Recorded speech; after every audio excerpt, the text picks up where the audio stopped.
Welcome to Not This, Not That, where we push our boundaries of understanding and perception. I am your host, Reverend Patricia Caginello, and I invite you to join me as we open to the possibility that things may not be exactly as you believe, as you've been told, that there could be more, that in our collective consciousness is the potential for the all. You can find Not This, Not That on the Sacred Stories podcast on sacredstoriesmedia.com and on iTunes and all streaming services.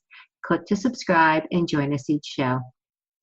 Today, we are expanding our boundaries of understanding on the topic of the Akashic Records and prayer. Two seemingly disparate topics, but I believe in this conversation, we will not only find common ground, but we may see how they can work together to deepen our conscious understanding and connection. We have the pleasure of speaking with Lisa Barnett, founder of the Akashic Knowing School of Wisdom, author of the book From Questioning to Knowing, 73 Prayers to Transform Your Life, and creator of our online course, Akashic Healing Prayers to Transform Your Life at Sacred You. So welcome, Lisa Barnett, to Not This, Not That. Thank you, Patricia. I'm thrilled to be here with you. I'm thrilled. Lisa and I, we go back a few years. We've worked together on the Sacred Stories Telesummit in the past, and we've been really connected since then. Absolutely. It's been, it's always fun to become really kind of close to somebody who is across the country and you have never met in person. So it was actually fun to get on Zoom and even see each other today. Right. Just to keep it, there's a real resonance, and I appreciate it, and I enjoy it, and I also just absolutely am fascinated by your area of spiritual knowing, the Akashic Records. You know, I think many people are fascinated by the Akashic Records. You know, it's been really pretty recently, I have to say, 10 years ago when I would say Akashic Record, people's eyes would glaze over.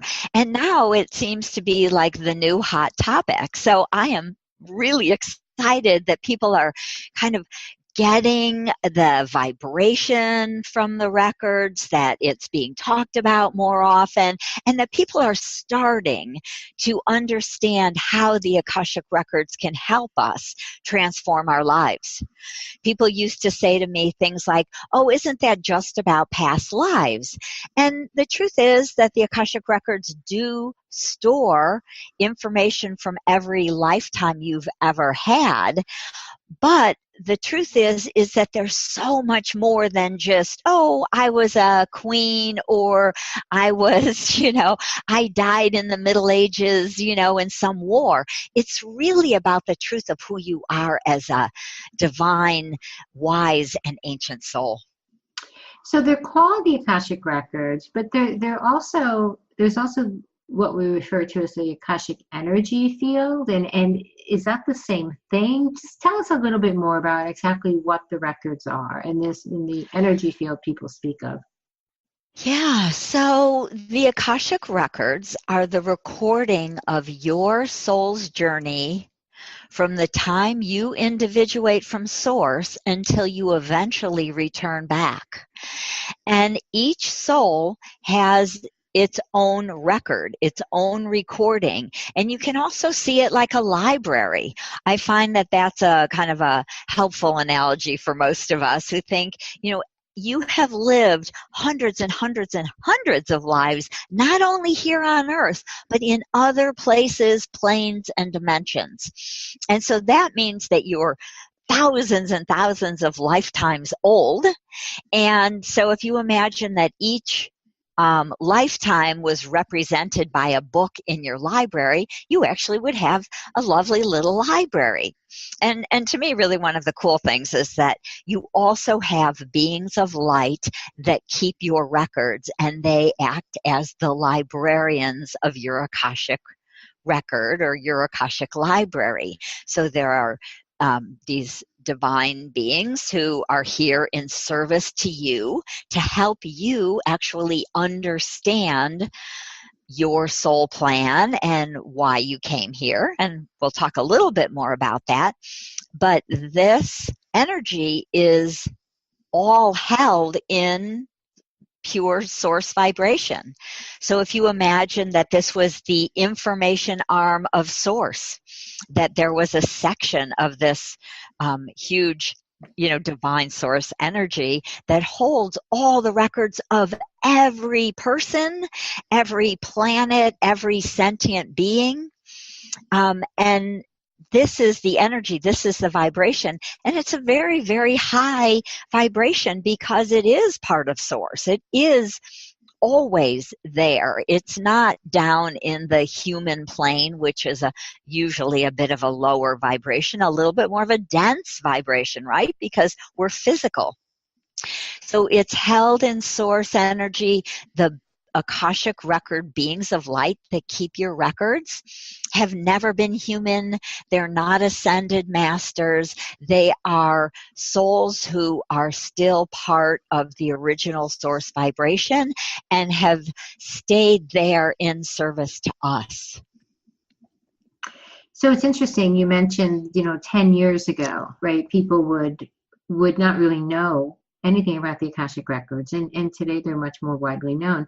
But so it's really considered what some people might think kind of a new age spirituality, even though they're older than time, right? But we kind of classify them as new age consciousness or spirituality.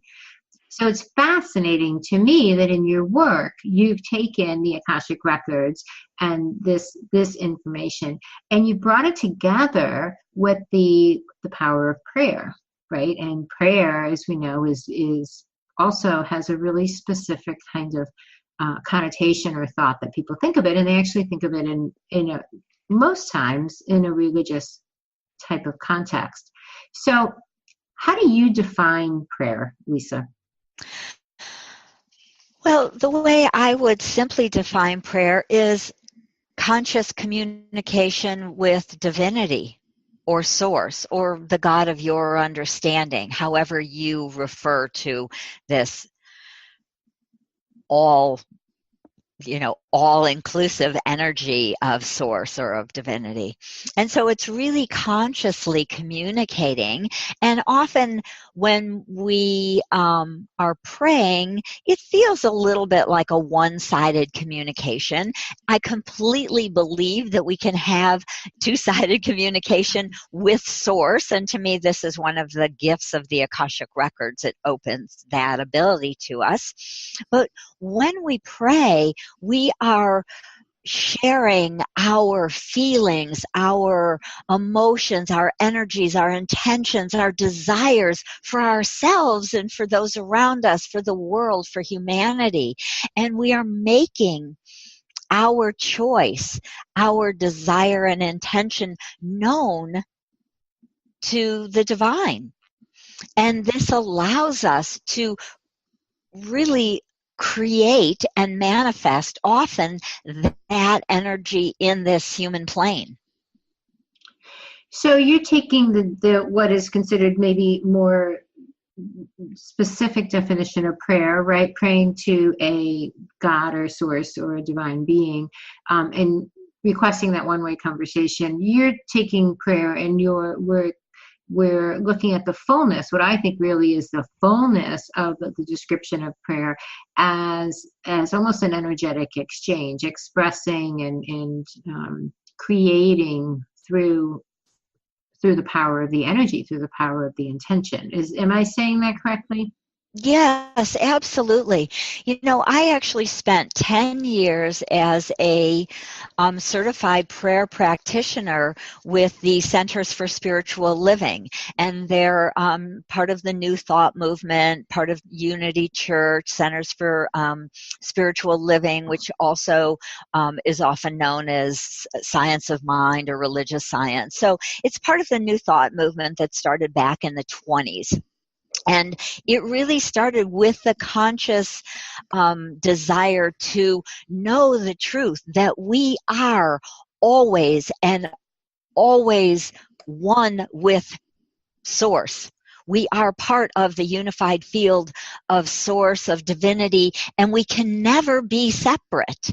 And part of the human challenge is that we believe we're separate. We're here in a little body and we feel like we're just these little small beings and we're separate and we need to ask for help. But the truth is that you are always part of source. And so when we look at the fact that this is the truth of who we are as an infinite divine soul, our souls never ever die. We are really infinite. And so as we step into that energy of being the ancient, infinite, wise souls that we truly are, we can share our wisdom, our desires, our truth with source and say, this is the truth that I hold now. And because I know that this is true for me, so it is. And we're standing in our own truth and our own power and claiming that for ourselves. And as I have worked in the Akashic Records for all of these years, I'm actually able to have two-way conversations with these Akashic Record keepers who are part of Source, who are in some way, you could say, really the voice of the divine, the voice of our souls. And so we can connect into that energy, into that pure vibration, and that is here to support us. And this is one of the reasons that the Akashic Record Keepers suggested to me that that I channel this book, that I allow them to really give me these prayers, the prayers that are in the book and in the course, came to and through me in a very fluid sort of way. So when I sat down to write this book, I really just open the Akashic Records, get out of my head, get out of my way, know the fact that I don't know what I'm writing. This has nothing to do with me. This has to do with the fact that I am a channel and a conduit for this Akashic light and wisdom and love to flow to the earth, to flow out to humanity. And so I just sat for 4 days and wrote.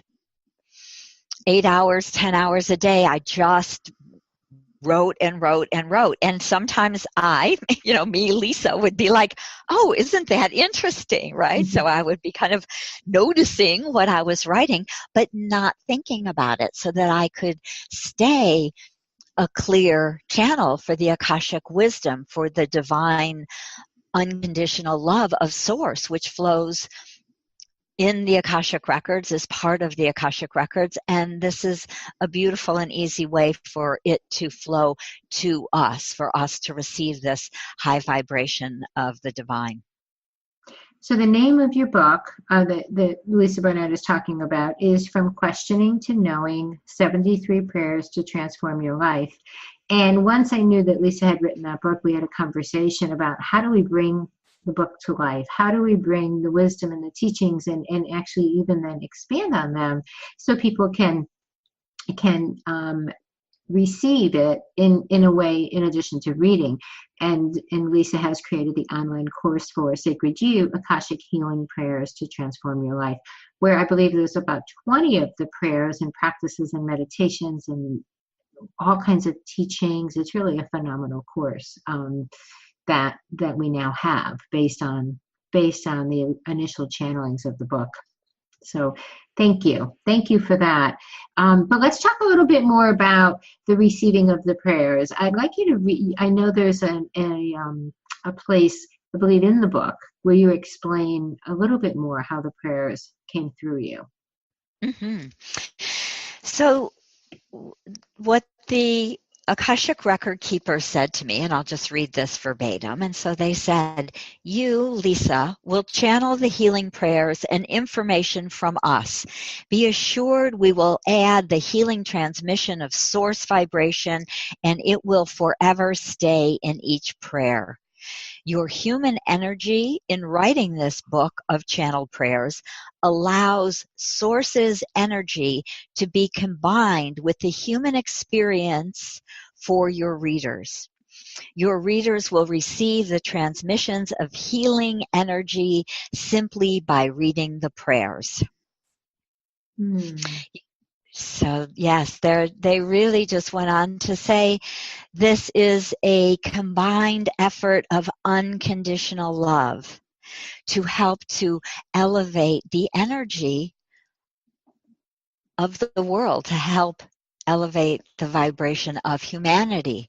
As we go forward, we know how important it is for each and every one of us to do our own personal work, our own healing work, to become more conscious of the blocks in our lives, the pain, the emotional pain or trauma that may be holding us back, and to move into a place of consciousness, of compassion, understanding, and eventually into a place of forgiveness, so that we can move forward in our lives and really live the highest life that we as souls have come to create and to live here. So working with these prayers and the Akashic Energy Field, right, that you just read is the transmissions are infused with the beautiful energy. It deepens a person's understanding on their spiritual path. Is that true, or can help? Yes, absolutely. So what I find is that as we start to clear some of the the more painful emotions, some of those emotions of guilt or blame, the fear, the energies of trauma, of jealousy, of competition, all of the different sorts of emotions that are in the lower vibrations, as we start to clear that, we move into a really energetically into a higher, more expansive vibration, which is, of course, we can move into a place of self-love. We can forgive our families for the way maybe they've treated us in the past. We can start to see our own value in who we are as divine souls. So as we start to work and, with the program, I explained so many different pieces of how the Akashic record keepers, these beings of light, how the bigger picture of the world really shows up, so we can start to understand what karma really is, because it's not a punishment, it's about learning.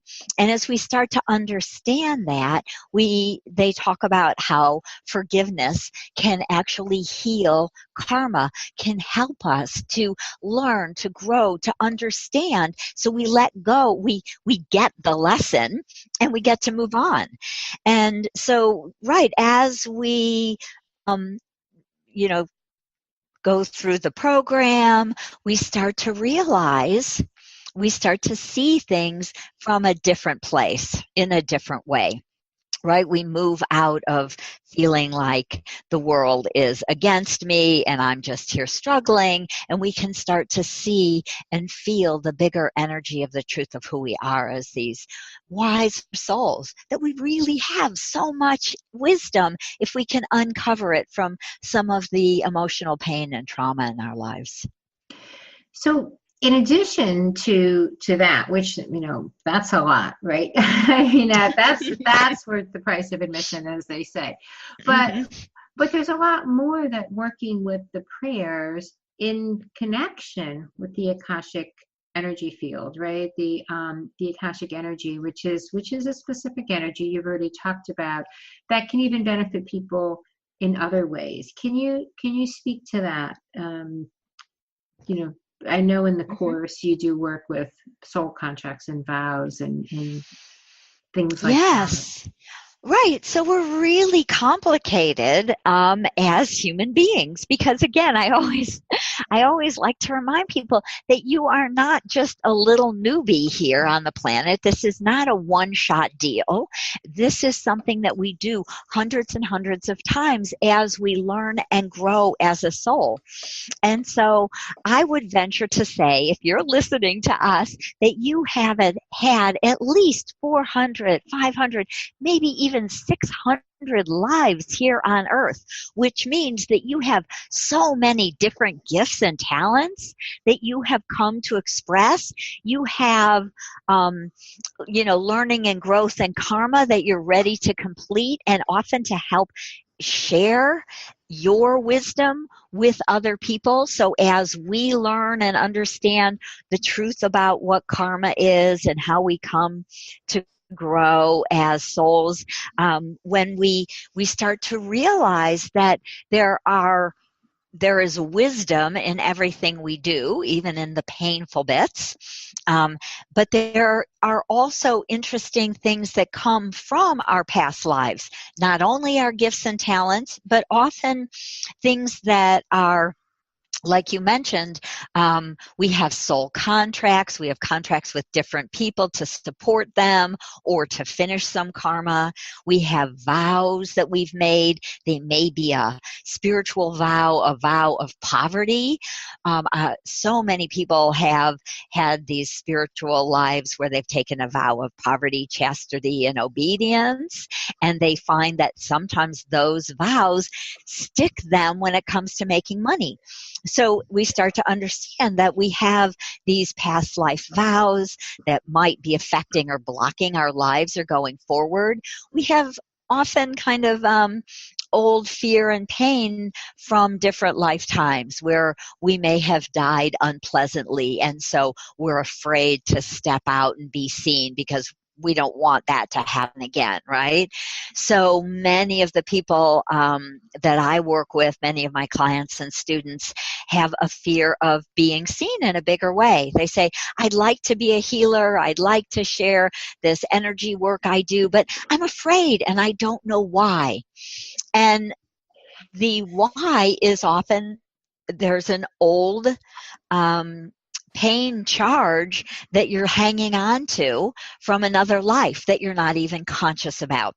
So in this program, we literally go through, and the Akashic Record Keepers have given us prayers to clear many of these sorts of blocks, to help us to heal family relationships, to work through some of the out of alignment soul contracts, to help us to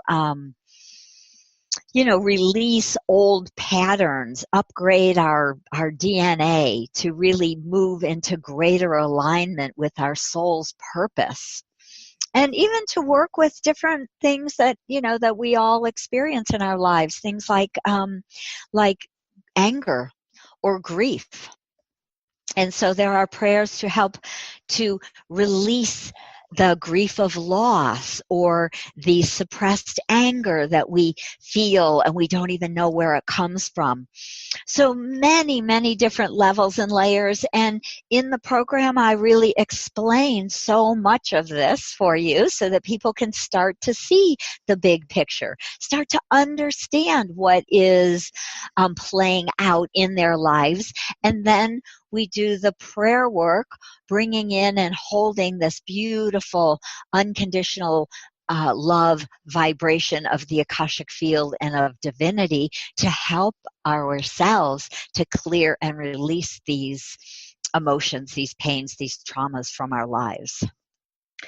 It's really just phenomenal because the book is phenomenal. The course takes it to an entirely other level where someone can actually do their own work. So, and I know this because personally, over the past month or so, I have released and cleared blocks and embedded beliefs within my own life, and it was a powerful process, and it's we're capable of doing it, right? To go back to what you said before, it's wonderful. And I've had a reading, an Akashic Records reading with you, and I'm not suggesting people shouldn't maybe have the records read, but it's important, I think, and Lisa, tell me what you believe, that to go back, that we are divine beings, with thousands of lifetimes. We can do this with the right guidance, with the right information, right? We are capable of clearing and of healing and of supporting ourselves with something like what you've created with the information from the Akashic beings of light and the prayers that they've given us, the power of the prayer.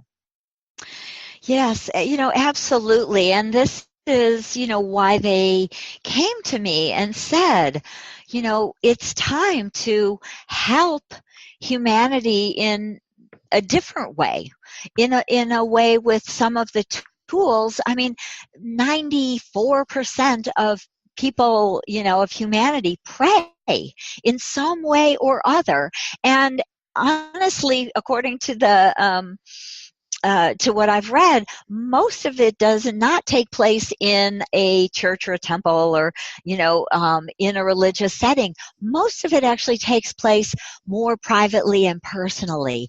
And so they said to me, we want to bring this divine, unconditional love, source energy to humanity to assist them in awakening at this time. It's time for us to wake up. It's time for us to heal ourselves. And they say it really is not as hard as it's actually been in the past. So there's, lots of things we can talk about energy and lower vibrational energy. When we think about the history and the dark ages, the vibration of the planet was very, very, very heavy and dense. And we've moved into a higher energy and vibration on the planet. And so now it is much easier for us to help and to heal ourselves.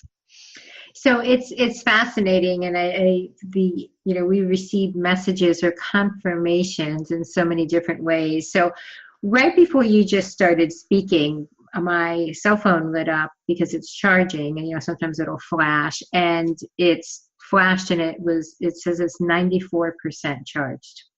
And I literally looked at that, and then your next sentence was 94% of people in the earth pray, right? No, I'm like, Right. I'm sitting here and I'm trying not to laugh out loud because I'm like, okay, we got it. Like this is important. We get it. Like how, is it random? Right. Is, no coincidence. Lisa, I'm going to ask you to read one of the prayers for us. If you would, so people can kind of feel, the power of the prayer, please. Absolutely. So I would love to share the prayer for world peace. And one of the things the Akashic Record Keepers like to remind us is that when we heal ourselves, that healing ripples out to the world and helps to heal everyone around you, and eventually it will heal all of humanity. And so as we raise our energy vibration, the people around us will raise their own vibrations to start to match us. And this is why small groups of people can really make a huge difference in bringing awakening and enlightenment, in bringing world peace. Because as we do it for ourselves, we are helping that energy to ripple out to the world. And so here is the prayer for world peace. Mother, Father, Goddess, God, I am peace, and this peace permeates my heart. As I feel it in the depth of my soul, I expand this peace to embrace the world. I am peace. I know this is true for me. I know this is true for humanity. And so it is. Blessed be. Thank you. Thank you so much. Yeah, there's just such a beautiful energy and a power with that, so collectively, let's exponentially take that out when collectively we can put our intention. And the healing transmissions, as you mentioned earlier, that the Akashic Beings of Light have really infused the words with, right? When you channeled them. So they're even more powerful. Lisa, final thoughts for us on the Akashic Records, the power of prayer, the course you've created. What would you like to leave us with? I would just like to say that I just invite everyone to open their hearts to these infinite possibilities of healing with ease and grace, to the infinite possibility of world peace and unconditional love. And this work, these healing prayers, the Akashic Records, connecting to the divine wisdom of you to learn and remember the truth of who you really are as a divine soul. All of these pieces will help us to heal and change our lives and the world. And so I am so grateful for each and every person who does their little bit of doing their prayer work, learning about their soul, working in the Akashic Records. It all is phenomenally useful in healing ourselves. So thank you. I'll say amen, hallelujah, and blessed be, right, to that. So thank you. Thank you for Lisa Barnett for being with us today. Thank you, Patricia, for having me here to be able to share this ancient wisdom, love, and light with you and with all your listeners. So you've been listening to Lisa Barnett, author of From Questioning to Knowing, 73 Prayers to Transform Your Life, and creator of the brand new online course at Sacred You, Akashic Healing Prayers to Transform Your Life. Lisa's website is akashicknowing.com. I encourage you to check her out. I am your host, Reverend Patricia Caginello, and you have been listening to Not This, Not That, available on the Sacred Stories podcast.